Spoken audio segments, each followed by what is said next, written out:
All right, I think we're going to begin. Again, thanks to all of you for coming back for the second day, and we have two extraordinary guests, both of whom were here last year and agreed to come back this year and talk about high-speed rail. Neither one of them need an introduction, but I'm going to provide one. You all know Speaker Nancy Pelosi and all of the leadership that she has provided for high-speed rail in California during our time with President Obama, and has continued it all the way through. The announcements that were made in California recently are a direct result of her working with President Biden and his team, Secretary Buttigieg, and we're so grateful for her support over a long, long period of time. Joining Speaker Pelosi today is Mitch Landrieu. Mitch came on after the Congress passed the $1 trillion transportation bill, has been working with President Biden and his team and the team at Department of Transportation to make sure the money gets out the door, that people are working. He's traveled the country representing the Biden administration in making sure that everything is being done by the book, but most importantly, that people are going to work. So please help me welcome this extraordinary panel, Speaker Pelosi and Mayor Mitch Landrieu.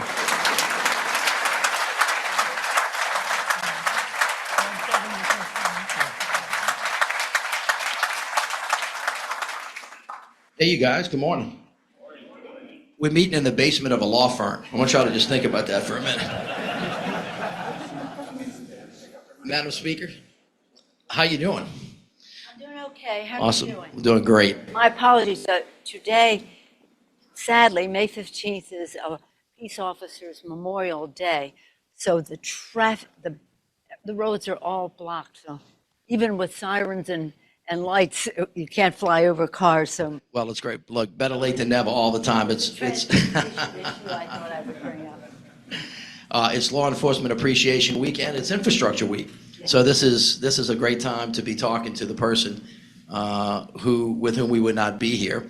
I'm reminded as I sit next to you of the second greatest speaker, Sam Rayburn, who said, it takes a really smart, tough person to build a barn, but any jackass can kick one down. And I'm sitting next to the greatest speaker that ever was, who knows how to build stuff. So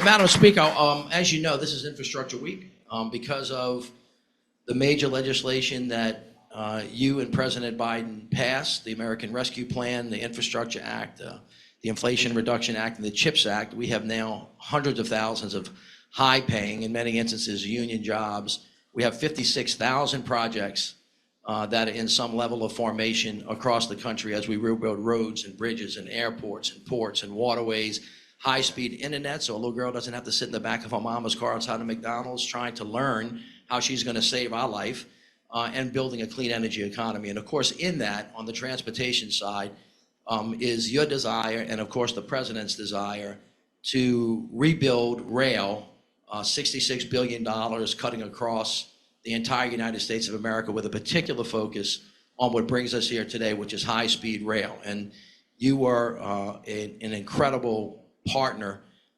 in the focus of the distribution of that money, which you know earlier this year the president talked about with a major high-speed rail project in California, which of course you've been nursing into existence for many, many years, and a whole host of other ones.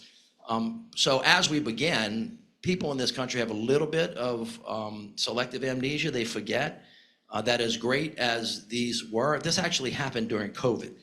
And there was a lot of stuff going on. And I wanted to ask you to take us really behind the scenes in how you and the president and the other folks that made this happen got this done in really the most difficult time in American history.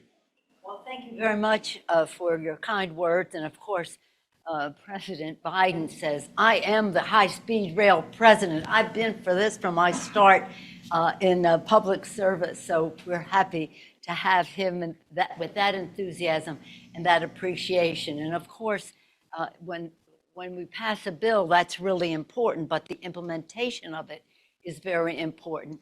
And Mitch Landrieu was Mr. Implementation of the infrastructure bill. Thank you for your leadership in that regard. It's an honor to be here with Ray LaHood, the Secretary of Transportation. Mr. Secretary. President Obama, a former colleague in the House, so I'm familiar with his leadership and his family's public service. Thank you for your kind words, Mr. Secretary. And of course, Secretary Buttigieg, we really thank you for listening. Thank you for observing. Thank you for helping us to get where we are today. And I'm happy to be here with Californians. You heard for Senator Padilla and Jim Costa. Jim Costa has been just relentless on this from day one. And I'm happy to be here with Rod Dearden and Gloria Duffy, my two friends for over 40 years. And Rod has been Mr. Transportation in California, as you know. So thank all of you for what you do, because this is an answer to many ills. We always say, what one thing makes a very big difference? Well, our hopes are always riding on transportation as that answer. And high-speed rail, just think of it. Creation of so many jobs in the building, so many jobs in the commerce it creates, so much quality of life in the time it saves, so much quality of air and what it also enables us to have. So in so many things, we're talking about the climate, we're talking about jobs, we're talking about kitchen table issues of people. All infrastructure of transportation, whether it's high-speed rail or other mass transit, is a quality of life issue. Getting people out of their cars, saving them time so that we can, again, prosper as a society and as an economy. So thank you for that. You want to talk about the sausage making of passing this bill? Is that what you really want to talk about this early in the morning? Well, let me dress it up a little bit. The infrastructure bill is a very central priority for the President of the United States.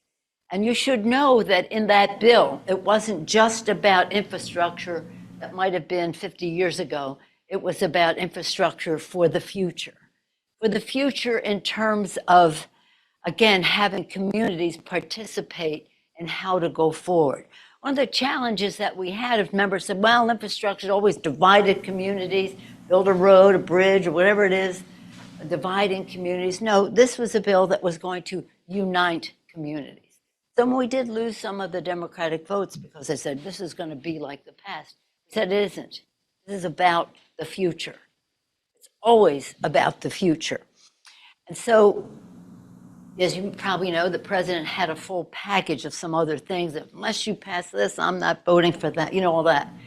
But we just made a decision, okay, we said it was going to go as a package. When it couldn't go as a package, we just said we're going. And that was, shall we say, a cause for some unease for some. But we had to pass the bill. So we took a lot of heat from, I don't remember who, but nonetheless. Like you couldn't even.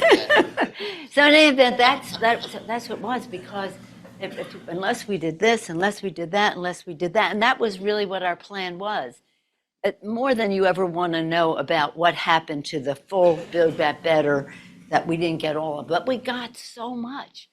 President Biden has been the president under whose leadership 15 million jobs were created, as opposed to the worst job record of a previous president. Not to get political, but just civics, just a little bit of history here. And job creation, this is it. So let me just end with this, because one of our pitches in all of this is about other infrastructure. One of the biggest challenges in our country at the kitchen table, because of cost and just in terms of our responsibilities to people, is housing. Housing all over the country. mass transit and high-speed rail is an answer to that. Just take our California. We have big needs for workers, but they can't afford to live in Silicon Valley or even some of them in San Francisco. So the fact that they could or taking Fresno, we're looking at the whole map of how we're doing high-speed rail. If you can put people on more quickly, saving time, the most finite and important commodity of all, time, saving their time by having them get to a job site in what might be half an hour rather than an hour and a half, 3 hours on the road to go and come. This is not unusual. And just think, affordable housing for families, enabling people to get to work and back at a reasonable time with less polluting of the environment, improving their quality of life, not just in terms of saving time, but saving money for their housing. So again, if you're talking clean air, this is an answer. If you're talking about housing, this is an answer. If you're talking about job creation, this is an answer. There's hardly any subject that you can bring up, from environmental protection to you name it, that high-speed rail, mass transit is not an answer to. We consider ourselves visionaries in California. The leadership of Jerry Brown, who you heard from virtually yesterday, he was just on a mission for this. And in 1996, some of the work was begun to prepare for a ballot measure, for legislation and the rest. So think back 1996 and then think forward, and then think forward from there. By the time we're that much time away from now, it's going to be a different world. High-speed rail will dominate, again, under this president having a visionary in the White House on the subjects. We don't have to persuade him of that. But we need your help to persuade other members in a bipartisan way as to why this is really important to their area. Well, you mentioned that implementation is an important part of this. For those of you guys and gals that have great memories, you'll know that presidents for the last 50 years tried to do this. None of them could get it done because of the leadership of President Biden and the leadership of Speaker Emerita Pelosi and many other people. We have done something that hasn't been done in a long time, and as you mentioned, it's part of a much larger plan. Everything fits together, and high-speed rail, as I said, is a critical component of it. But the one thing that President Biden has done differently from every other president, including President Clinton and Obama, who believed that the federal government should put money in and believed that the federal government had a role in partnership with the states and the cities, it usually stopped kind of there with helping as much as you can. President Biden said, no. We need somebody and a whole group of people to implement, because as you know, this is a competitive program and everybody has to compete. And Secretary Buttigieg's team is responsible for all of that stuff. And you and I and everybody in this room had conversations about, is my project going to get money? What do I have to do? Et cetera, et cetera. Half of this money goes to the states. The other half is competition. But you and I live this together, and many of you in this room. But I'd like you to speak a little bit to what you think states and cities have to do to get ready to be able to compete, to get a yes, not only on the money that we have left, but hopefully money that will come in the future should Congress decide to be really smart and do this again.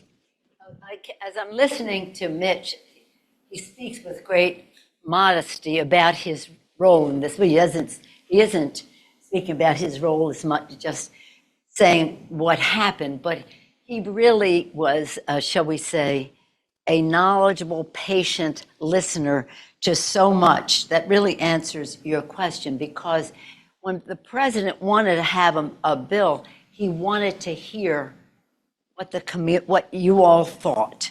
He wanted to know what had worked, what suggestions. It wasn't about descending upon it. This is what we've cooked up in the Congress, right? It was about listening and to what it meant to communities, to people, but to workers, also in the bigger picture.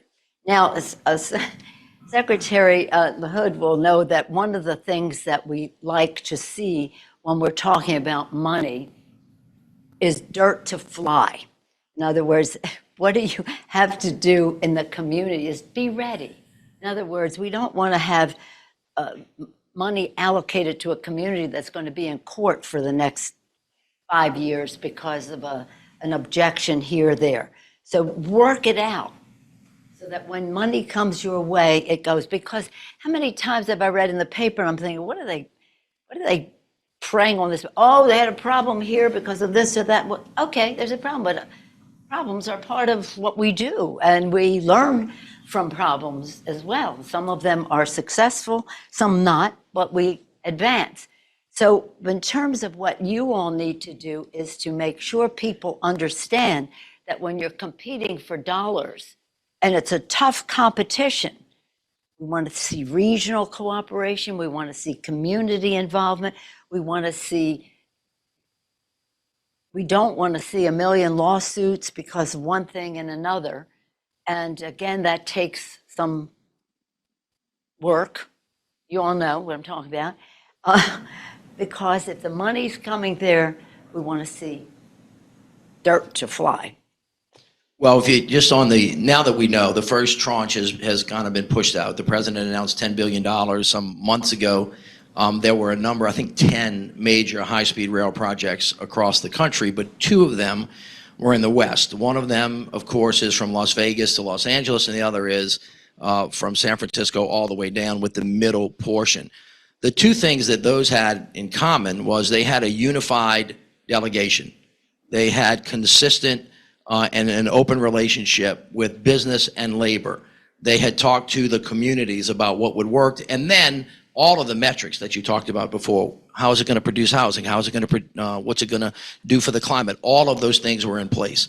And I think you can attest to the fact, and Ray, you can too, about this competition is very tough, and it'll continue to be that way. But you talked about vision a bit. When I was mayor of New Orleans and we laid down a track for the streetcars because of a Tiger grant, Mr. Secretary, that cost about $80 million. $2 billion worth of investment came off of that. So what I'd like you to do is take us back to what you've been thinking about, because you've been the primary advocate for high-speed rail in California, and now you've got one going from north to south, and you've got one going from east to west. What you envision happening as a result of those major investments? By the way, one of them is scheduled to be done before the Olympics. We'll see if that happens, but on time, on task, on budget, in case y'all are listening. And what you envision it's going to look like when that thing finally gets from dirt into, as you say, flight. Well, thank you. As Secretary LaHood can attest, anytime we were making investments in transportation, and that doesn't mean just the rails and the trains, it means the stations and all the rest, we expected economic development to be a part of the fruit of that, not just transportation, but economic development in the neighborhood or in the township or wherever it happened to be. We had a secretary from California, Norman Netta, who taught us all, think regionally. Don't just think about your competing of what it means to you, right, Rod? We're not going in there to say, well, we want BART, but we want it from San Francisco to the airport. No, we need it from here to there. No, you've got to think regionally and prioritize, and everybody be behind whatever the priority is at that time. That. Secondly, again, understand this is not just a structure as a station, it is a center of economic development. We expect that to happen, whether it's sandwich shops or whatever else happens to spring from that. But now high-speed rail, we're talking much bigger dollars.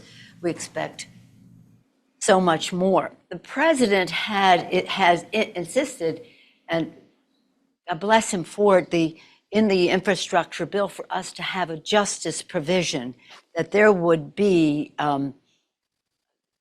inclusiveness, diversity, and everything in some of the decisions that were made, the workforce that would be developed and trained and the rest, so that people knew in each of the bills we did, whether it was starting off with the rescue package or then going to the infrastructure, then to the CHIPS and Science, and then to the IRA, every aspect of it to be so that the community felt connected to it in terms of commerce and in terms of transportation, but it also in terms of opportunity.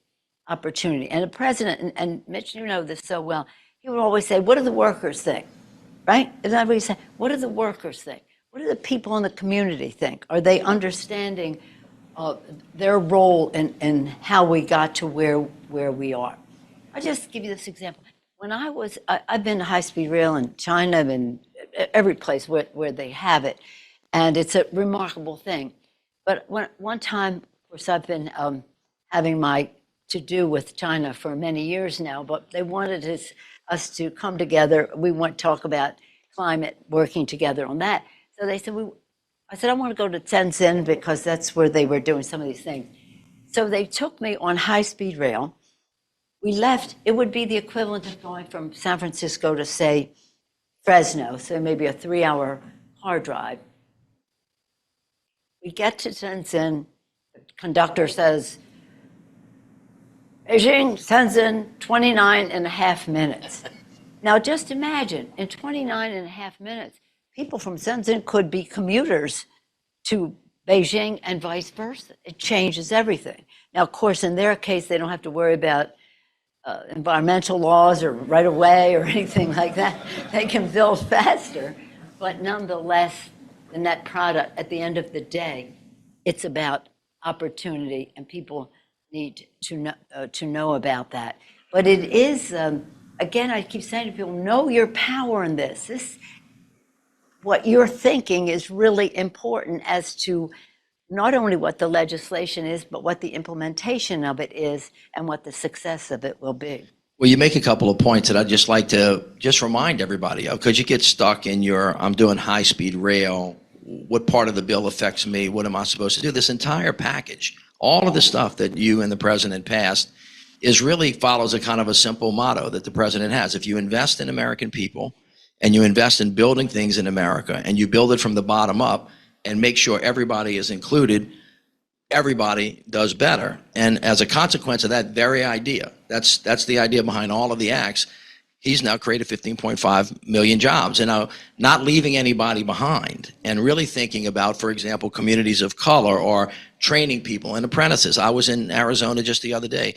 I was at Local 75. There were 3 young women of color. They were all from the Navajo Nation. They had all been trained by Local 75 to be welders. They were working at that moment on building the manufacturing plant that is going to manufacture the chips that is going to protect our national security in the country. So now you can see that money went to a place, and it went there because they included everybody, and they actually then trained people to work, and now the economy is better for everybody. That's the same exact thing that's going on in all of these different provisions. But I want to take you to maybe a little bit more complicated of an answer to this question. The 118th Congress has not really shined as it relates to more funding for infrastructure. And so I know she's going to tell you this, but I'll tell you anyway, can't do this without you. So I'd like you to talk to us about what has to be done if people like what's happening now to kind of continue this on, because clearly there's not enough money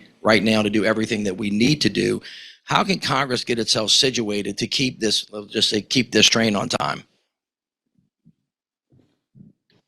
Okay, this isn't political, this is civic. 13 Republicans voted for the infrastructure bill. We call it bipartisan, and we're proud of that. But their motto was vote no and take the dough.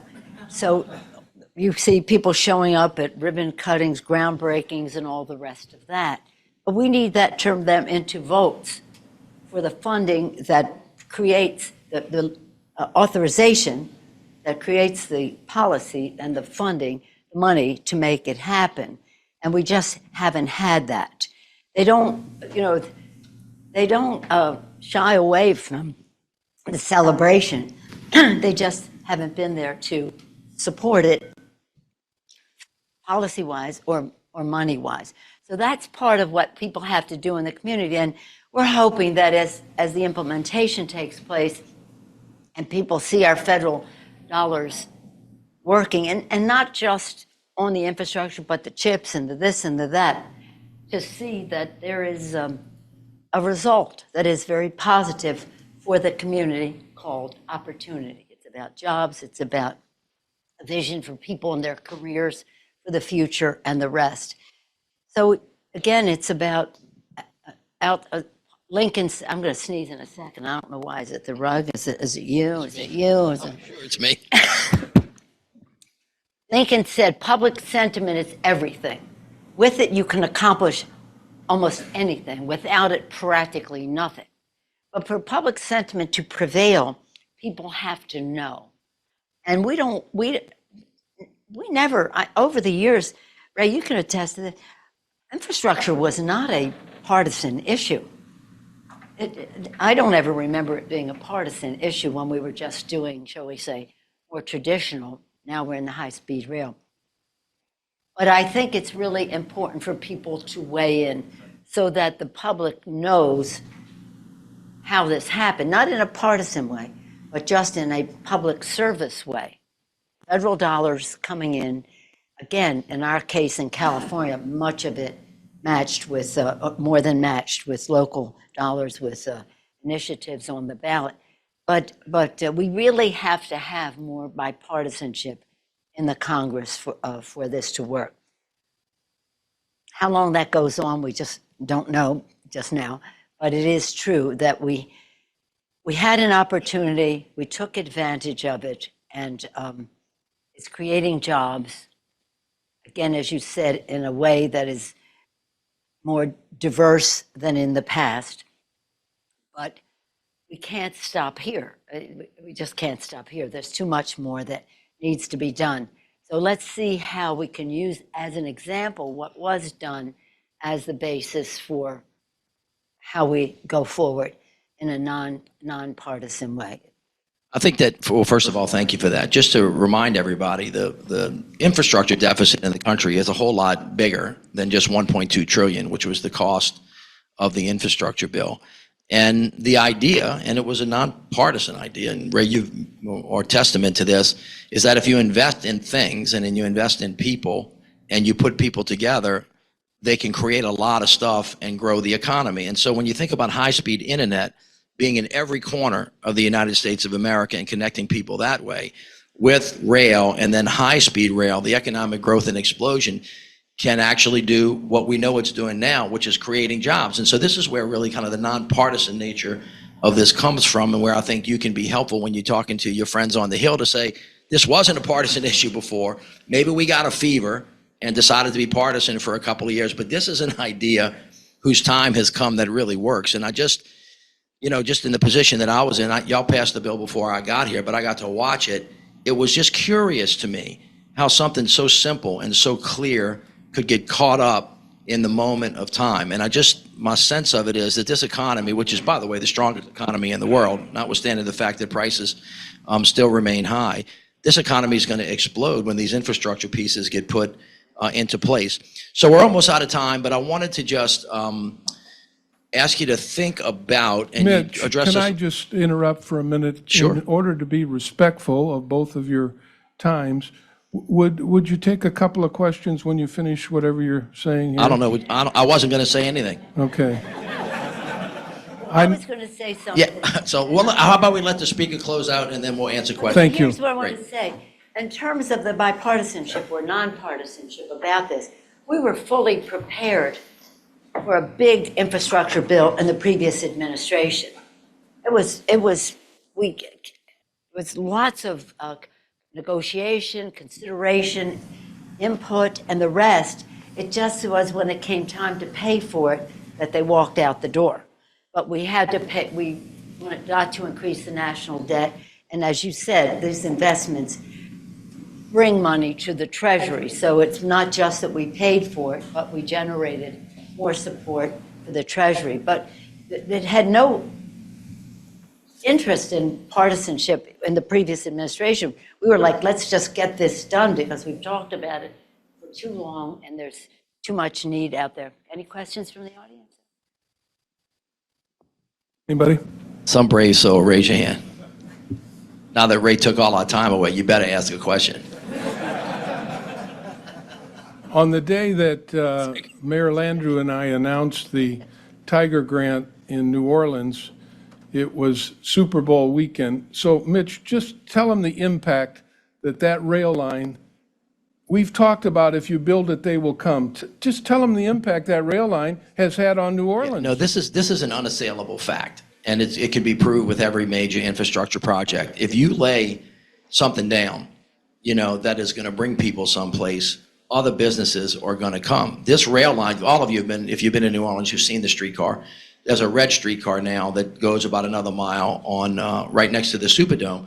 But I think that was a $70 million Tiger Grant for 1 mile of rail.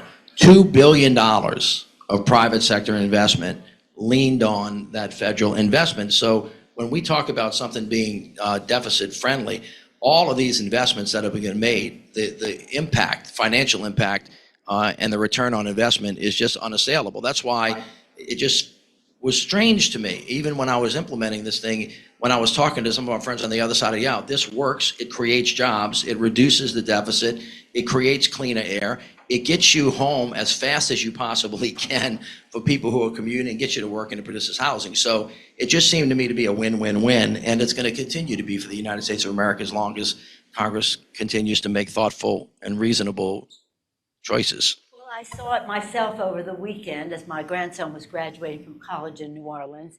The difference, I mean, I've been there, I can't even remember how many times, but to see the difference that it has made in that period of time to Canal Street, to everything, it's just remarkable to behold. It's a real lesson. And I guess that's probably a good closing point for us, because if people see success, nothing succeeds like success. Okay, it worked, it's great, it's this, and people just see that rather than the press writing about, oh, they were held up for a period of time. Okay, yeah, okay, well, no big deal. We're going to get it done. We learn from success, we learn from setbacks, but we learn that we're going to go forward.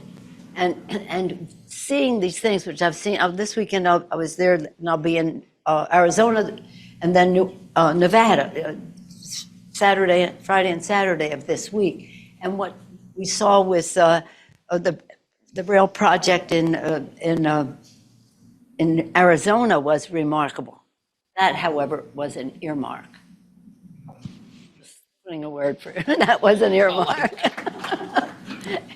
But in any of these Tigers, they're great, and the success of it is something when people see, why can't I have that too? Well, get your act together domestically, prioritize how you like to see it happen, and again, support legislation for such projects as well as funding for them, and understand that it's all going to bring money back to the Treasury, because reducing the national debt is a very important priority. I'm a pay-as-you-go person, so reducing the debt is a very important part of it all. And the president insisted on everything being paid for, as you probably know. Madam Speaker, thank you so much. It was great being with you. Thank you. Thank you all.